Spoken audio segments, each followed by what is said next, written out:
Cendrillon par Jacob et Wilhelm Grimm. Un homme riche avait une femme qui tomba malade.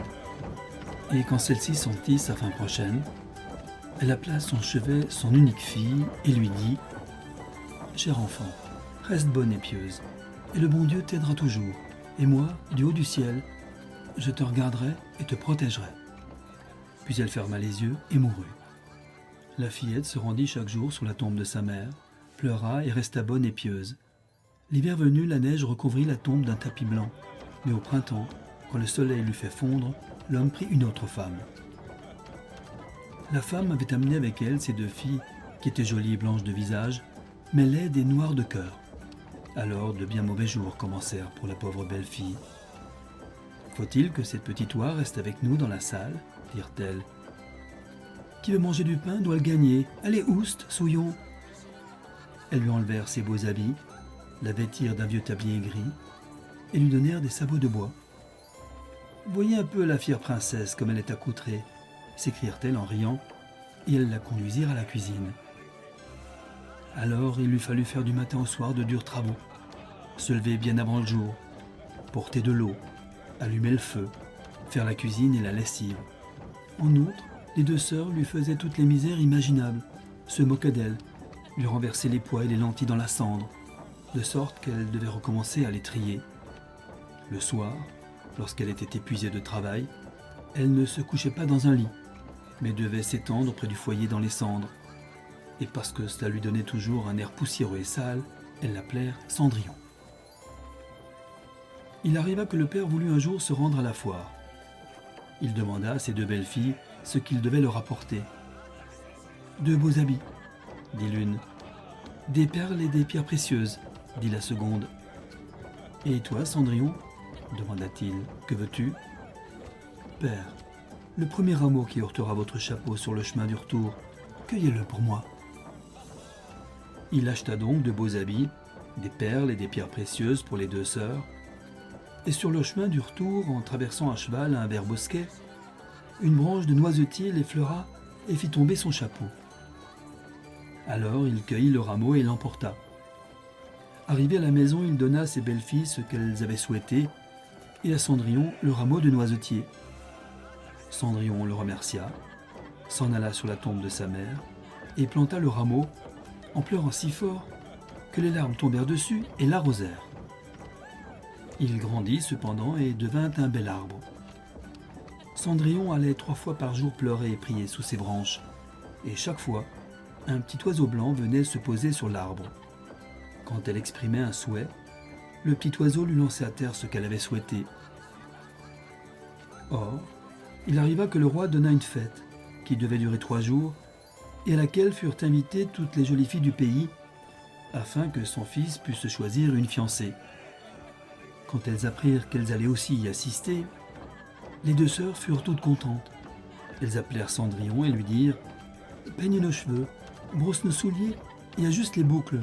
Nous allons au château du roi pour la noce. » Cendrillon obéit, mais en pleurant, car elle aurait bien voulu les accompagner, et elle pria sa belle-mère de bien vouloir le lui permettre. « Toi, Cendrillon, dit-elle, mais tu es pleine de poussière et de crasse, et tu veux aller à la noce. Tu n'as ni habits ni souliers, et tu vas aller danser. » Mais comme Cendrillon ne cessait de la supplier, elle finit par lui dire « J'ai renversé un plat de lentilles dans les cendres. Si dans 2 heures tu les as de nouveau triées, tu pourras venir avec nous. » La jeune fille alla au jardin par la porte de derrière et appela « Petit pigeon docile, petite tourterelle, et vous, tous les petits oiseaux du ciel, venez m'aider à trier les graines. Les bonnes dans le petit pot, les mauvaises dans votre jabot. » Alors, 2 pigeons blancs entrèrent par la fenêtre de la cuisine, puis les tourterelles, et enfin, par nuées, tous les petits oiseaux du ciel vinrent en voletant se poser autour des cendres. Et baissant leurs petites têtes, tous les pigeons commencèrent à picorer. Pic, pic, pic, pic. Et les autres s'y mirent aussi. Pic, pic, pic, pic. Ils amassèrent toutes les bonnes graines dans le plat. Au bout d'1 heure à peine, ils avaient déjà terminé et s'envolèrent tous de nouveau. Alors, la jeune fille, toute joyeuse à l'idée qu'elle aurait maintenant la permission d'aller à la noce avec les autres, porta le plat à sa marâtre. Mais celle-ci lui dit « Non, Cendrillon, tu n'as pas d'habit et tu ne sais pas danser. On ne ferait que rire de toi. » Comme Cendrillon se mettait à pleurer, elle lui dit « Si tu peux, en 1 heure de temps, me trier des cendres 2 grands plats de lentilles, tu nous accompagneras. » Car elle se disait qu'au grand jamais, elle n'y parviendrait. Quand elle eut jeté le contenu des 2 plats de lentilles dans la cendre, la jeune fille alla dans le jardin par la porte de derrière et appela « Petit pigeon docile, petite tourterelle, et vous, tous les petits oiseaux du ciel, venez m'aider à trier les graines, les bonnes dans le petit pot, les mauvaises dans votre jabot. » Alors 2 pigeons blancs entrèrent par la fenêtre de la cuisine, puis des tourterelles, et enfin par nuées, tous les petits oiseaux du ciel vinrent en voletant se poser autour des cendres. Et baissant leurs petites têtes, tous les pigeons commencèrent à picorer. Pic, pic, pic, pic. Et les autres s'y mirent aussi. Pic, pic, pic. Et ils ramassèrent toutes les bonnes graines dans les plats. En moins d'1 heure, ils avaient déjà terminé et s'envolèrent tous à nouveau. Alors la jeune fille, toute joyeuse à l'idée que maintenant elle aurait la permission d'aller à la noce avec les autres, porta les 2 plats à sa marâtre, mais celle-ci lui dit « C'est peine perdue. Tu ne viendras pas avec nous car tu n'as pas d'habit et tu ne sais pas danser. Nous aurions honte de toi. » Là-dessus, elle lui tourna le dos et partit à la hâte avec ses 2 filles superbement parées. Lorsqu'il n'y eut plus personne à la maison, Cendrillon alla sous le noisetier planté sur la tombe de sa mère et cria « Petit arbre, ébranle-toi, agite-toi, jette de l'or et de l'argent sur moi. » Alors l'oiseau lui lança une robe d'or et d'argent, ainsi que des pantoufles brodées de soie et d'argent. Elle mit la robe en toute hâte et partit à la fête. Ni ses sœurs, ni sa marâtre ne la reconnurent, et pensèrent que ce devait être la fille d'un roi étranger, tant elle était belle dans cette robe d'or. Elle ne songeait pas le moins du monde à Cendrillon, et le croyait au logis, assise dans la saleté à retirer les lentilles de la cendre. Le fils du roi vint à sa rencontre, la prit par la main et dansa avec elle. Il ne voulut même danser avec nul autre, si bien qu'il ne lui lâcha plus la main, et lorsqu'un autre danseur venait l'inviter, il lui disait « C'est ma cavalière ». Elle dansa jusqu'au soir et voulut alors rentrer. Le fils du roi lui dit « Je m'en vais avec toi et t'accompagne », car il voulait voir à quelle famille appartenait cette belle jeune fille. Mais elle lui échappa et sauta dans le pigeonnier. Alors le prince attendit l'arrivée du père et lui dit que la jeune inconnue avait sauté dans le pigeonnier. « Serait-ce Cendrillon ?» se demanda le vieillard, et il fallut lui apporter une hache et une pioche pour qu'il pût démolir le pigeonnier. Mais il n'y avait personne dedans, et lorsqu'ils entrèrent dans la maison, Cendrillon était couché dans la cendre avec ses vêtements sales, et une petite lampe à huile brûlait faiblement dans la cheminée. Car Cendrillon avait prestement sauté du pigeonnier par derrière et couru jusqu'au noisetier. Là, elle avait retiré ses beaux habits, les avait posés sur la tombe, et l'oiseau les avait remportés. Puis elle était allée avec son vilain tablier gris se mettre dans les cendres de la cuisine. Le jour suivant, comme la fête recommençait et que ses parents et ses sœurs étaient de nouveau partis, Cendrillon alla sous le noisetier et dit « Petit arbre, ébranle-toi, agite-toi, jette de l'or et de l'argent sur moi. » Alors l'oiseau lui lança une robe encore plus splendide que celle de la veille. Et quand elle parut à la fête dans cette toilette, tous furent frappés de sa beauté. Le fils du roi, qui avait attendu sa venue, la prit aussitôt par la main et ne dansa qu'avec elle. Quand d'autres venaient l'inviter, il leur disait « C'est ma cavalière ». Le soir venu, elle voulut partir, et le fils du roi la suivit pour voir dans quelle maison elle entrait. Mais elle lui échappa et sauta dans le jardin derrière sa maison. Il y avait là un grand et bel arbre qui portait les poires les plus exquises. Elle grimpa entre ses branches aussi agilement qu'un écureuil, et le prince ne sut pas où elle était passée. Cependant, il attendit l'arrivée du père et lui dit « La jeune fille inconnue m'a échappé, et je crois qu'elle a sauté sur le poirier. » Serait-ce Cendrillon ? Pensa le père qui envoyait chercher la hache et abattit l'arbre, mais il n'y avait personne dessus. Et quand ils entrèrent dans la cuisine, Cendrillon était couchée dans la cendre, tout comme d'habitude, car elle avait sauté en bas de l'arbre par l'autre côté, rapporté les beaux habits à l'oiseau du noisetier et revêtu son vilain tablier gris. Le 3e jour, quand ses parents et ses sœurs furent partis, Cendrillon retourna sur la tombe de sa mère et dit au noisetier « Petit arbre, ébranle-toi, agite-toi, jette de l'or et de l'argent sur moi. » Alors l'oiseau lui lança une robe qui était si somptueuse et si éclatante qu'elle n'en avait encore jamais vu de pareille, et les pantoufles étaient toutes en or. Quand elle arriva à la noce dans cette parure, tout le monde fut interdit d'admiration. Seul le fils du roi dansa avec elle, et si quelqu'un l'invitait, il disait « C'est ma cavalière ». Quand ce fut le soir, Cendrillon voulut partir, et le prince voulut l'accompagner, mais il lui échappa si vite qu'il ne put la suivre. Or, le fils du roi avait eu recours à une ruse. Il avait fait enduire de poids tout l'escalier, de sorte qu'en sautant pour descendre, la jeune fille y avait laissé sa pantoufle gauche engluée. Le prince la ramassa. Elle était petite et mignonne et tout en or.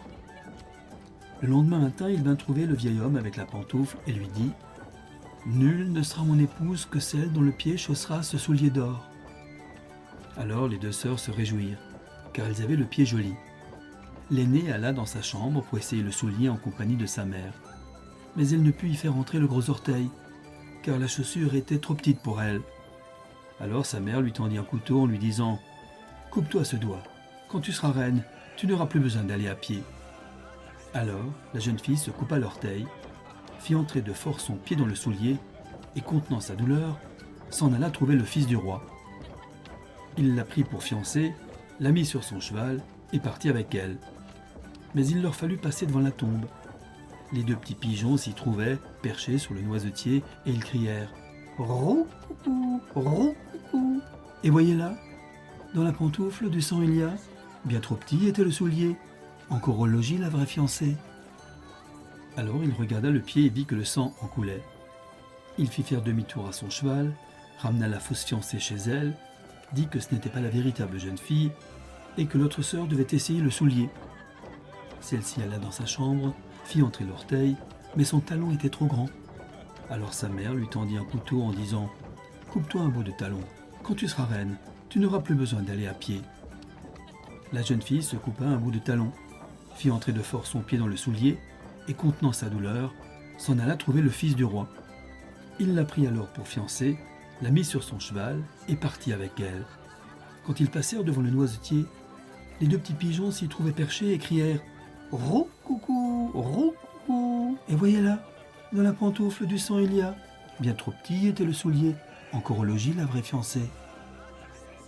Le prince regarda le pied et vit que le sang coulait de la chaussure et teintait tout de rouge les bas blancs. Alors il fit faire demi-tour à son cheval et ramena la fausse fiancée chez elle. « Ce n'est toujours pas la bonne, dit-il. N'avez-vous point d'autre fille ? » « Non, dit le père. Il n'y a plus que la fille de ma défunte femme, une misérable Cendrillon malpropre. C'est impossible qu'elle soit la fiancée que vous cherchez. » Le fils du roi dit qu'il fallait la faire venir, mais la mère répondit « Oh non, la pauvre est bien trop sale pour se montrer. » Mais il y tenait absolument, et on dut appeler Cendrillon. Alors, elle se lava d'abord les mains et le visage, puis elle vint s'incliner devant le fils du roi, qui lui tendit le soulier d'or. Elle s'assit sur un escabeau, retira son pied du lourd sabot de bois, et le mit dans la pantoufle qui lui allait comme un gant. Et quand elle se redressa, et que le fils du roi vit sa figure, il reconnut la belle jeune fille avec laquelle il avait dansé, et s'écria « Voilà la vraie fiancée !» La belle-mère et les deux sœurs furent prises de peur et devinrent blêmes de rage. Quant au prince, il prit Cendrillon sur son cheval et partit avec elle.